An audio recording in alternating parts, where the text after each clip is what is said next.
You can close it.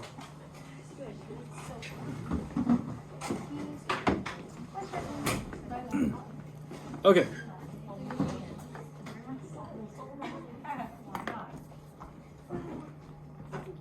Seven one.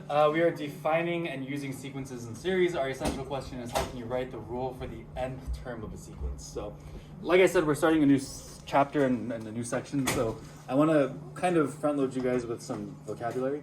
So a couple things that I'm going to be using throughout this chapter that I want to make sure we're all familiar with. First one is a sequence. Just in general terms, what is a sequence? Order of events. Order of events. Anything else?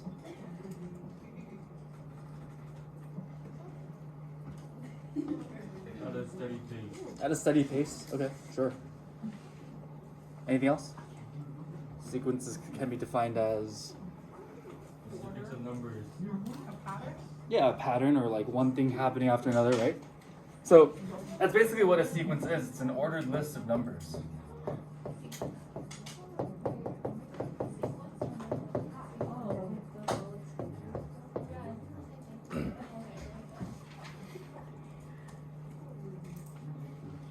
Not to be confused with the shiny, glittery things that you find on clothes.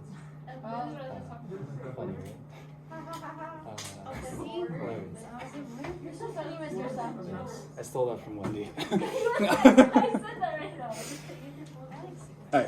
Alright. Terms of a sequence are basically the numbers that are in our sequence. So looking at the warm-up number 1, the terms of our sequence would have been 1, 3, 5, 7, 9, so on and so forth. The terms of my second warm-up question would have been 1, 8, 27, 64. So those are the terms of my sequence. One way that we can think about this is our terms are going to be the values in the range.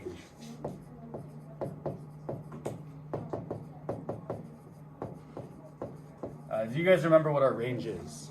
If you're looking at domain and range is my Wait, your range? Why? y values, right? So y values or my outputs.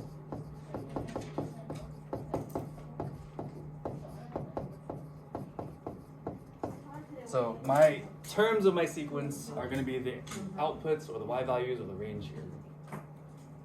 All meaning the same thing. Finite and infinite. What do these two words mean?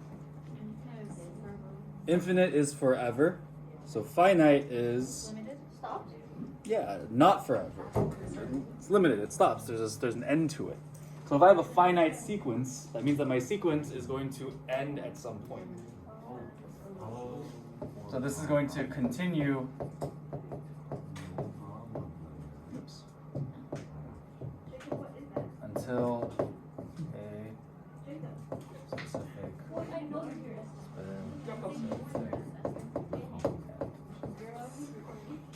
Oh, sorry, Mr. Sorry. And when we have a finite sequence, that means that this is going to end, and it'll also tell us what our last number of the sequence is. So if we're ever given a finite sequence, we will always know what the last term is. It'll always be given to us. She's calling your name. I know you're right. Sorry.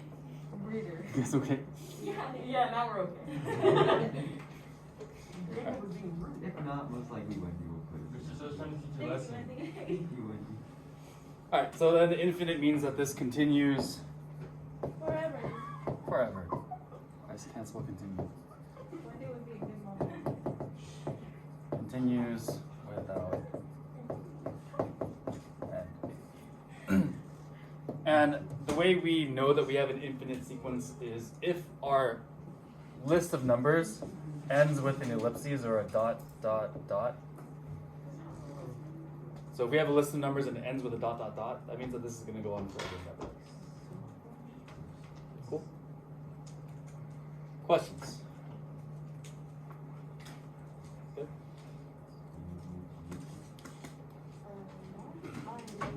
Alright. Let me know if you need a little bit more time for this, otherwise I want to scroll up. We all good?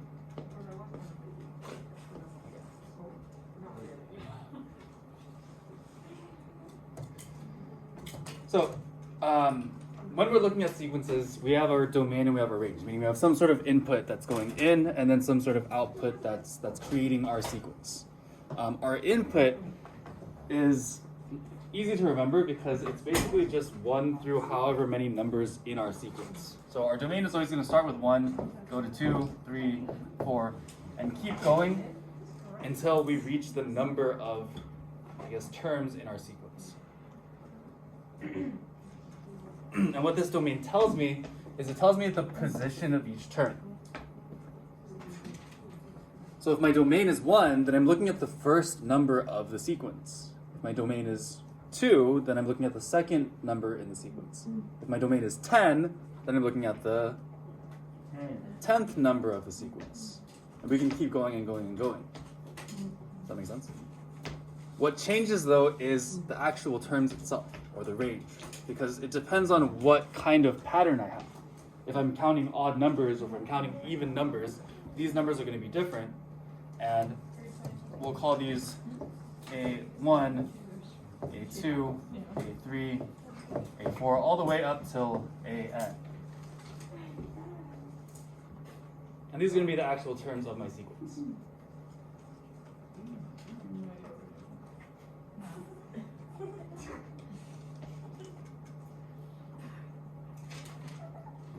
This should make some more sense once I get through an example.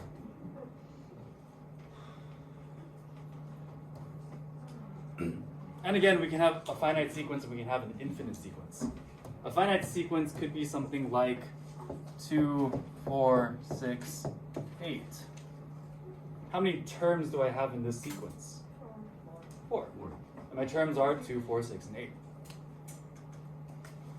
What is the first term in this sequence? 2. What is the third term in this sequence? 6. So we can think about this like almost like ordered pairs, where I have some x value and y value that follows. I can also have an infinite sequence where I have 2, 4, 6, 8, and then this trails off. And if I have that dot, dot, dot, that lets me know that this is going to go on forever and ever.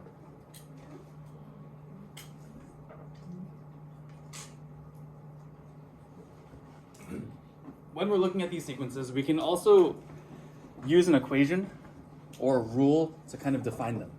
So, for example, this specific equation would be 2n, or we would multiply the position by 2.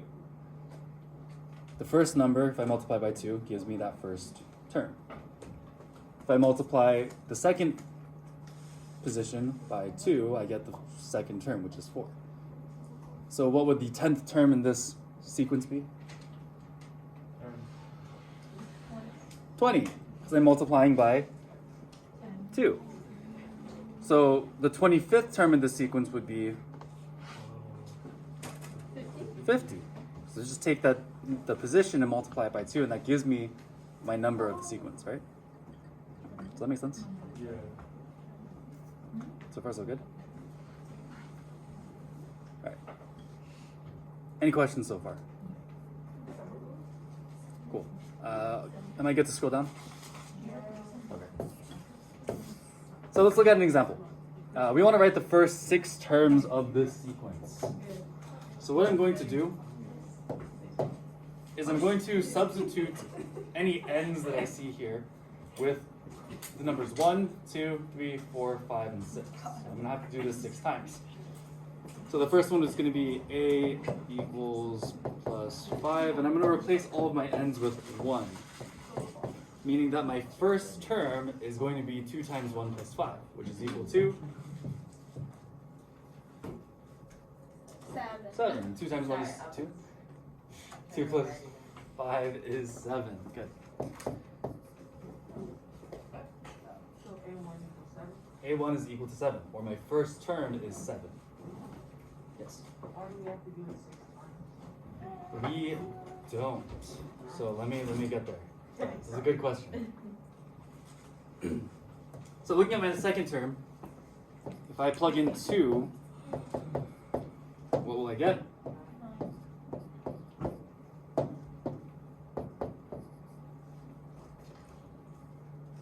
Does this make sense? Yep. So So plugging in the position for my n's. If I plug in 3, 3 is going to give me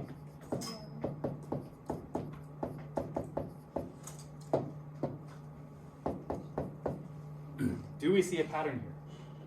Yeah, what's happening? Adding 2. We're adding 2 each time, right? So what would the next term be? 8 equals 13. Next one would be? 15. So I don't need to plug in every single time. Once I figure out what the pattern is, I can just kind of go from there. If I'm having a hard time figuring out the pattern, I can always keep plugging back in. Does that make sense? So the next 6 terms of the sequence are going to be these numbers here. Cool? Cool. Let me start the second one and then I'll let you guys finish it. This one is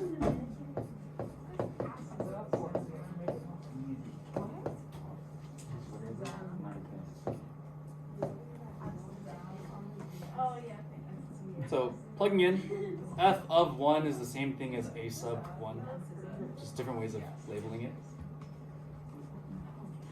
And that's going to be equal to -3 raised to 1 minus 1 power. What is 1 minus 1? 0. What is anything to the 0 power? 1. Good, you guys are so smart. So this is going to be equal to 1. And we're going to keep plugging in. See if you guys can figure out this pattern and figure out the next 6 terms.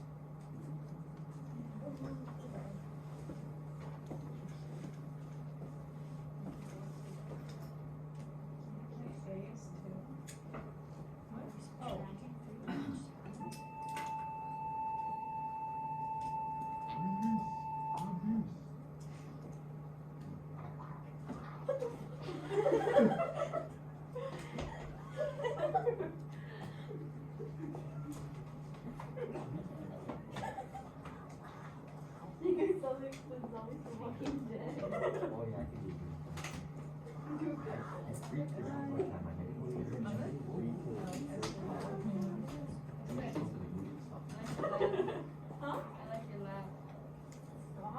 Oh my god, thank you.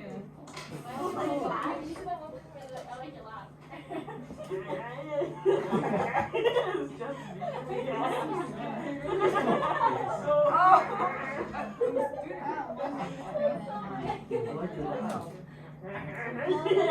Because I complimented your laugh. Still trying to figure it Oh. out. You said you liked my laugh. I said, Yeah, I was like, okay, thank you. and I said I liked yours.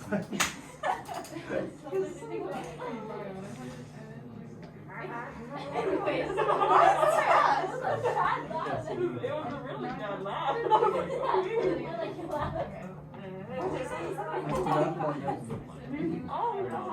We can multiply it times. Hey, look at how we are. Look at that. I did. Yeah. I was like, hang on. Sorry.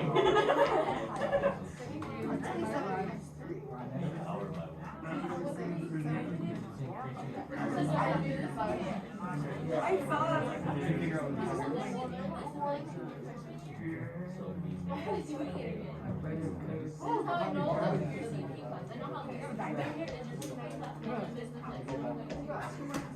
Did you get one? Did you get 3 million? I didn't want something.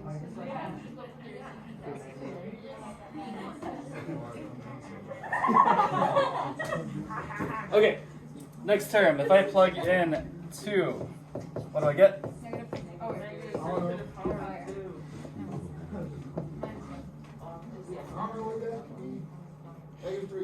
-3 to the first power is just -3, right? Does that make sense? I'm gonna write less because I don't feel like writing. But if I do 3 minus 1, then I get positive or -9?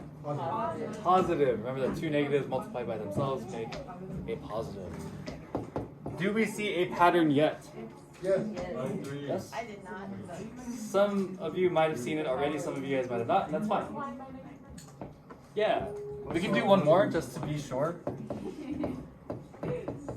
And if we raise this to the third power, this gives us -27. So now I think that's a little clearer. We we can see that we're multiplying by -3. -3, right? Which is why the sign keeps changing. So if I multiply this again by -3, I get 81, and I get -200. Wait, is 9 not negative? No. no. A negative sign is negative. Oh, okay. Good job, Kennedy. Ready? Process. I was trying to help. Oh my god, please tell me we're not going to example 2. So we're done, right? No. Oh. Alright, see if you guys can do this one on your own entirely, and then we'll Entirely. move on to the next one. Okay. Alright. Okay, Mr. It's 1/2, right? Jacob, what's Isn't it just a half? Jacob, what's wrong? Yeah. Yeah, it's 200. That is 200. Okay, don't play Esther. I know you can.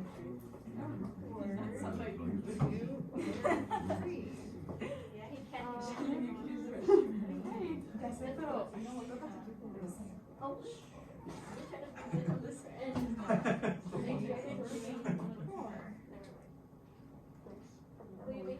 Oh, You're fixing the end with one word. Yeah. oh.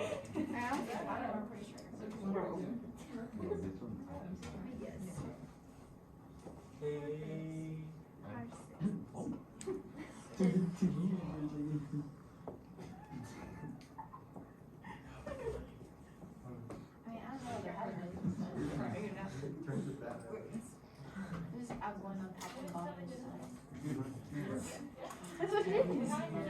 Will this be That Will is what it said. That's what I did. And that's how it works. this be a 1, 2? And that's only 4. Over here? And your end is 1. So just, what's the word?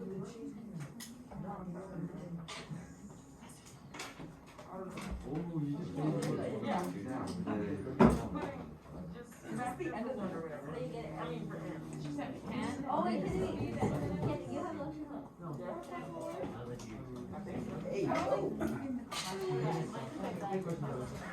Okay. Looks like most, if not all of us got this, right? No. So, if I plug in 1 here, then I get a 1 is equal to 1 plus 1, which is 1/2. Wait, oh yeah. If I plug in 2, You get 2 over 3. Oh, or, yeah, 2 plus 1. Let's go. Exactly. It's 1 over 3, not 2 over 3. Wait, what? whoops, sorry. Okay. Sorry. My bad. Ooh. Elden, control it. The crumb. This gives me. So what's our pattern here? I just add 1 to the numerator and denominator. I mean, that's how I figured it out. Just goes up 1. Yeah, that's it. Add 1 on the denominator and the numerator and denominator. So add 1 over 1. Yeah, I can add 1 to my numerator and 1 to my denominator, and that's fine. I like you, Femi. That was a smart way to put it. Or another way we can think about it is the position is their numerator, our denominator is 1 above the position. Same deal. I just like the adding 1. Add 1 and 1. That's lame. Is there a bird? So we still keep going? So you get to the 60. And we're doing 6 of these, right? So. Yes. Easy stuff, yes? Yes, I did not go. Cool. One last thing that I want to do, and that's example number 2. No. Is the last thing a summer? A square pyramid. What? Oh, good God. So, What? can someone read this for me, please? Rachel, saw your hand first. Sorry. You work at a grocery store and are stacking apples in the shape of a square pyramid with 7 layers. Write a rule for the number of apples in each layer. So now what we want to do is we actually want to write an equation to figure out how many apples are in each layer here. So Why is the pyramid 7 layers? I count the apples. How does that work? Would it be 7 minus A? So Why is this thing on the best way to do this is kind of what we were doing with our warm-up today. When I kind of listed out 1, 2, 3, 4, 5, 6, and then I count them? put the numbers in there. It's 7 across and 7 So down. if I'm if I'm looking at that first layer of apples, how many apples do I have there? I don't know, Mr. So I can't even tell you. Oh, the first layer or one? The first layer is 1. Sorry, this picture is so pixelated. That was my bad. But the first layer has 1, and I have different layers as I go, right? The second layer has 3. The second layer has 4. 4. It's a square pyramid, so top down I can think about it like I have an apple here, and then the next layer has 4 apples, because we're looking from the top down, right? Yeah. Does that make sense? 9, yeah. So the next one would be 4, the next one would be 9. 15. 6. 25. 16? Wait, what? 16. I got 16. I can't do math. So looking at this, what's happening here? 4. That's fine. Squaring it. You're just squaring it. What? You're squaring it. Squaring it, just like our similar to our warm-up. So squaring this. So the next layer should have 25, right? So our equation here we can say is an is equal to whatever our number is or whatever our position is squared. Does that make sense? Oh. Now we can figure out how many apples are in any layer here. And if our pyramid, let's say, is more than 7 layers, let's say that we have 10 layers here, how many apples would be in our 10th layer? 100, because I can just square that. So this lets me know what's happening in each part of my sequence. Does that make sense? Any questions on this?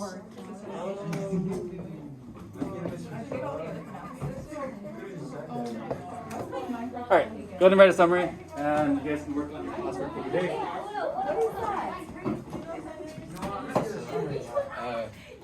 What is that?